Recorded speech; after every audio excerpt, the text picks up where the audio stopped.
In 1608, the death penalty began to be used in America.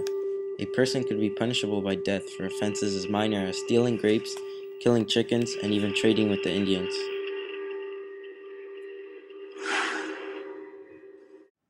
In order to receive the death penalty nowadays, you must do things much more drastic than stealing, like premeditated murder, for example.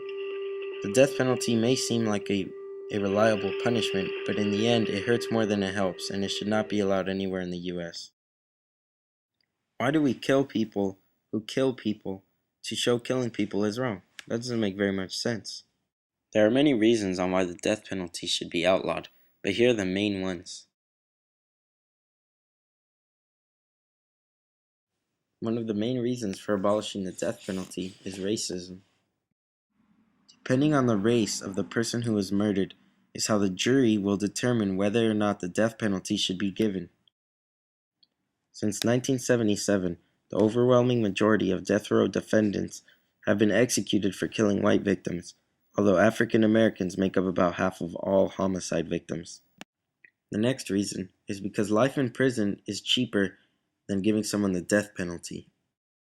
Life in prison costs approximately $500,000 a person, as opposed to the death penalty, which costs about $2 million every lethal injection.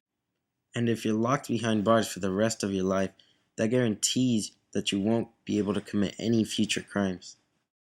The death penalty was originally created to scare and hopefully prevent people from committing any types of crimes, which leads me to my next point.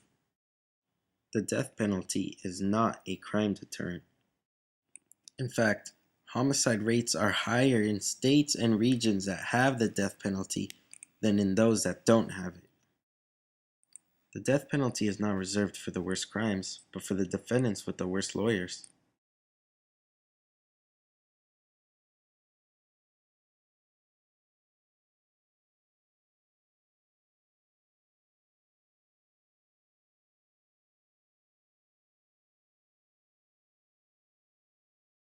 The death penalty doesn't apply to people with money. I mean, when is the last time a wealthy person was on death row, let alone executed?